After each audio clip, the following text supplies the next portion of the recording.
$,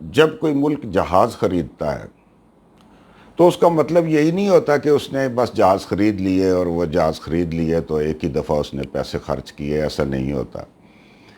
جو ملک جہاز بنانے والا ہوتا ہے وہ جب کسی ملک کو جہاز فروخت کرتا ہے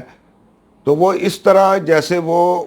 پوری زندگی پھر ایک بھینس بیچ کر اور اس کا دودھ جو ہے وہ ساری زندگی وہ ملک استعمال کرتا ہے،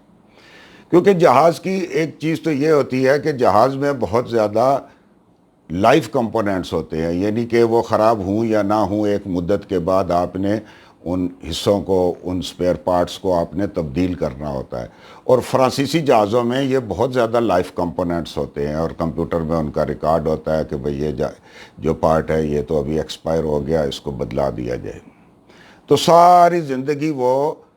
سپیئر پارٹس جو ہیں ان کے وہ آتے رہتے ہیں اور اس کی جو قیمت ہے وہ بنانے والا ملک جو ہے وہ وصول کرتا رہتا ہے۔ اس کے بعد کیا ہوتا ہے کہ جب کوئی ملک ایک نیا جہاز خریدتا ہے تو وہ جہاز جو ہے اس کے لیے ایک گراؤنڈ اکوپمنٹ ہوتا ہے بہت بڑی تعداد میں، یعنی کہ ہر جہاز کے لیے کوئی علیحدہ قسم کے جیک ہوتے ہیں، اس کے ٹو کرنے کے لیے ٹو بارز ہوتی ہیں، سیڑھیاں ہوتی ہیں، بہت سارا ایک گراؤنڈ اکوپمنٹ جو ہے نا وہ پاورز ہوتی ہے اس کے لیے اسپیشلز، اور وہ بہت زیادہ ایک گراؤنڈ اکوپمنٹ بھی اس جہاز کے لیے خریدنا پڑتا ہے۔ پھر کیا ہوتا ہے کہ ایک مینٹیننس ورکشاپ بنانی پڑتی ہے ہر جہاز کے لیے ایک علیحدہ قسم کی، اور وہ تاکہ جو اس کے پارٹس ہیں ان کی جو چھوٹی موٹی چیکنگ ہے، جو ان کا چھوٹا موٹا ریکارڈ ہے، سارا کچھ وہ مینٹیننس ورکشاپ جو ہے وہ ہر سسٹم کی، ہر جہاز کی علیحدہ وہ بنانی پڑتی ہے، وہ ہر جگہ پہ بنانی پڑتی ہے۔ تیسرا مسئلہ ان کو یہ ہوتا ہے کہ جو یہ جہاز ہے یہ پہلے تو انڈیا کے پاس نہیں تھا، اس وقت تو میرا 2000 تھا، اس سے پہلے تو اب ایک بڑی ٹیم آئے گی فرانسیسیوں کی جو ٹیکنیکل ریپس ہوں گے ان کے، اور جو ٹیکنیکل سٹاف ہے اس کو وہ سکھائیں گے اور اس کا جو سارا سلسلہ ہے وہ ان کو بتائیں گے، جو جو پرابلمز آئیں گے، یہ آ گیا وہ آ گیا، اور اس کا ایک علیحدہ لمبا چوڑا ہوتا ہے سلسلہ۔ گراؤنڈ اکوپمنٹ میں سیمولیٹر بتانا بھول گیا، یعنی کہ ایک نقلی جہاز جس کے اوپر پائلٹ جو ہے وہ پریکٹس کرتے ہیں، وہ بھی ایک بہت بڑے خرچے والی بات ہوتی ہے۔ اچھا، ایک تو توازن یہ ہو گیا کہ انڈیا کو یہ چیز جو ہے وہ انتہائی زیادہ مہنگی پڑے گی، جبکہ پاکستان کا اگر اس سے مقابلہ کیا جائے تو پاکستان تو خود یہ چیز بنا رہا ہے، یہاں کے اوپر ایک چیز جو ہے وہ تیار ہو رہی ہے ایرونیٹیکل کمپلیکس میں، اس میں جہاز کی اوور ہالنگ کا کوئی مسئلہ نہیں، جہاز کی مینٹیننس کا کوئی مسئلہ نہیں،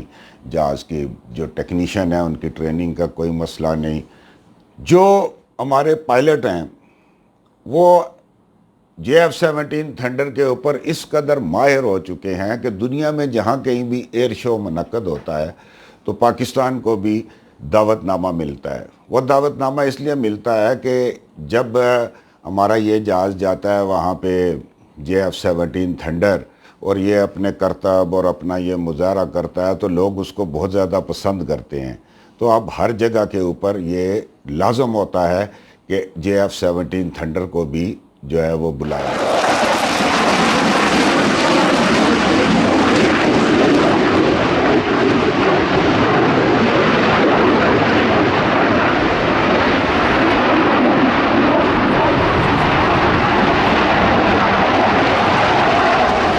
اچھا، انڈیا کو یہ جو جہاز ملیں گے یہ ہیں 36، یہ 36 جہاز جو ہے ان کا معاہدہ ہوا ہے، لیکن ابھی تک جو ہے ان کو صرف یہ 5 جہاز ہی جو ہیں یہ ملے ہیں، اور باقی آہستہ آہستہ جو ہے وہ آئیں گے۔ رفال جو ہے یہ ایٹامک میزائل بھی فائر کر سکتا ہے، یعنی کہ ایٹامک جو نیوکلیئر بامز اور میزائلز وغیرہ ہیں یہ بھی لے جا سکتا ہے، لیکن ایک بین الاقوامی معاہدہ ہوتا ہے جس کی وجہ سے جب یہ جہاز بیچا جاتا ہے تو اس وقت اس میں یہ صلاحیت جو ہے وہ نہیں رکھی جاتی۔ بعد میں انڈیا ابھی اس کو ماڈیفائڈ کرے گا، اور پھر ماڈیفائڈ کرنے کے بعد وہ اس کو اس قابل بنائے گا کہ یہ ایٹامک جو ہے نیوکلیئر ویپنز جو ہیں یہ لے کے جا سکے۔ اور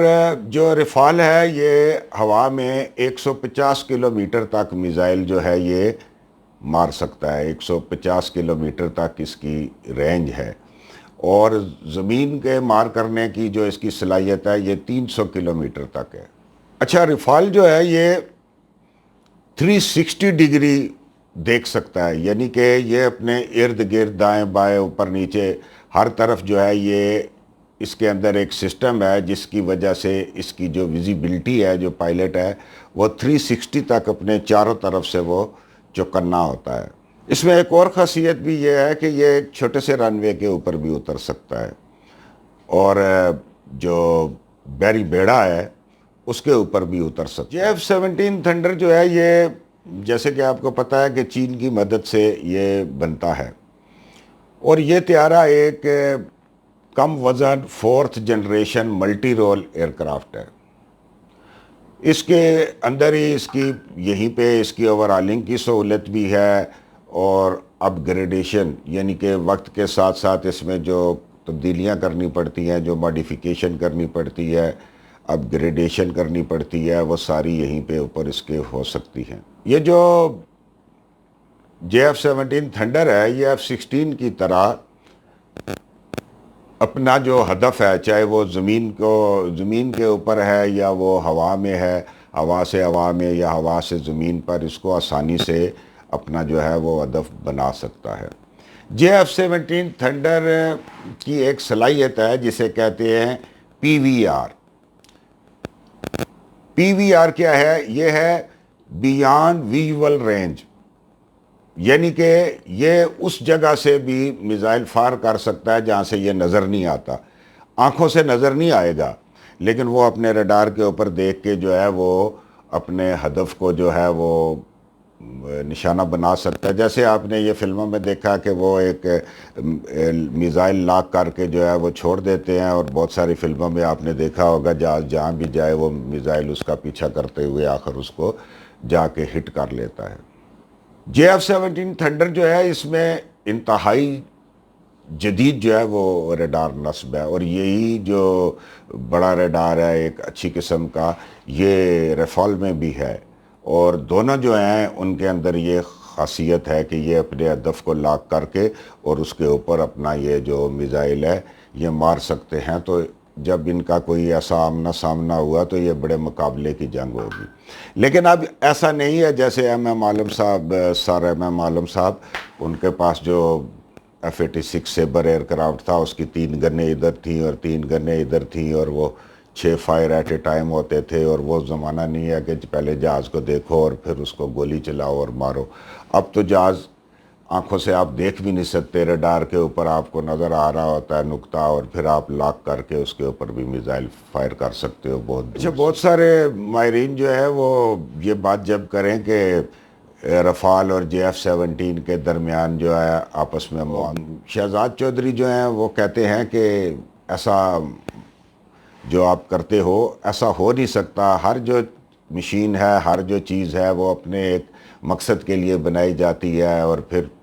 دوسرا اس کے اوپر ڈیپینڈ کرتا ہے کہ اس کو مشین کو آپریٹ کرنے والا کیسا ہے، اور اس کو کس طریقے سے وہ اپنے اچھے طریقے سے جو ہے اس کو آپریٹ کر سکتا ہے۔ ابھی انڈینز پائلٹ جو ہے ان کو اتنی مہارت تو اس کے اوپر نہیں ہو سکتی، اس میں ایک وقت لگے گا، لیکن جیسے میں نے پہلے بتایا کہ پاکستان جو ہے تو اس جہاز کے ساتھ ہر ایئر شو میں جاتا ہے، اور پاکستانی اس جہاز کو جو ہے وہ بہت اچھے طریقے سے استعمال کرنا جو ہے وہ جانتے ہیں۔ اس سے پہلے ناظرین آپ کو پتہ ہوگا کہ ابھی ننن والا جو واقعہ ہوا تھا کہ MiG-29 ابھی ننن اڑا رہے تھے، اور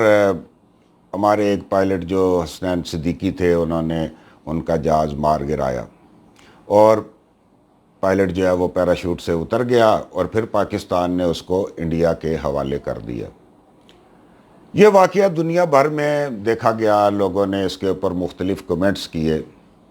اب جب یہ بہت ساری خبریں آئیں، کچھ انڈین کرکٹرز نے اور شوبز کے لوگوں نے ٹویٹرز کے اوپر اور آگے پیچھے لکھا جی اب ہمارے پاس رفال آ گیا، حالانکہ ابھی صرف 5 جہاز پہنچے ہیں۔ تو پاکستانیوں نے تو نہیں، لیکن بہت سارے آسٹریلینز اور بہت سارے ایسے غیر ملکی صحافیوں نے، اور انہوں نے کہا کہ بھائی وہ تو ساری بات صحیح ہے، لیکن پاکستان کی طرف نہ جانا کہ وہاں پہ آپ کو وہ ماریں گے بھی، اور اس کے بعد پھر چائے پلا کے آپ کو واپس کر جائیں گے، اور ابھی ننگن والا واقعہ نہ بھولنا۔ شاہد لطیف جو ہیں وہ یہ کہتے ہیں کہ جیسے لوگ کہتے ہیں کہ یہ رفال ایئر کرافٹ میں یہ ہے، رفال ایئر کرافٹ میں یہ ہے، تو جو کچھ رفال میں ہے وہ سارا کچھ JF-17 تھنڈر میں موجود ہے۔ اگر رفال جو ہے وہ 4th جنریشن ہے تو JF-17 جو ہے وہ 4th اینڈ ہاف جنریشن تک کی صلاحیت جو ہے وہ رکھتا ہے۔ بہرحال ناظرین، سوشل میڈیا کے اوپر بہت سارے انڈینز، بہت سارے پاکستانی آپس میں گپ شپ لگاتے رہتے ہیں، وہ یہ موازنہ کرتے رہتے ہیں، لیکن ان سب چیزوں کا جو ہے وہ پتہ میدان جنگ میں ہی چلتا ہے، اور اس وقت جا کے پتہ چلتا ہے کہ جو مشین آپ کے پاس ہے استعمال کرنے کی کتنی صلاحیت رکھتے ہو، اور دوسرا آپ کتنے دلیر ہو، اور آپ کے اندر ایک جذبہ جو ہے، ایک فائٹنگ سپرٹ ہے، وہ کس حد تک ہے۔ یہ ساری چیزیں بتاتی ہیں۔ سوما خراشی کی معافی چاہتا ہوں، بہت بہت شکریہ، میرے ساتھ جڑے رہیے گا، اور اپنے آراء سے جو ہے وہ مجھے آگاہ کرتے رہیں۔ بہت شکریہ، اللہ حافظ۔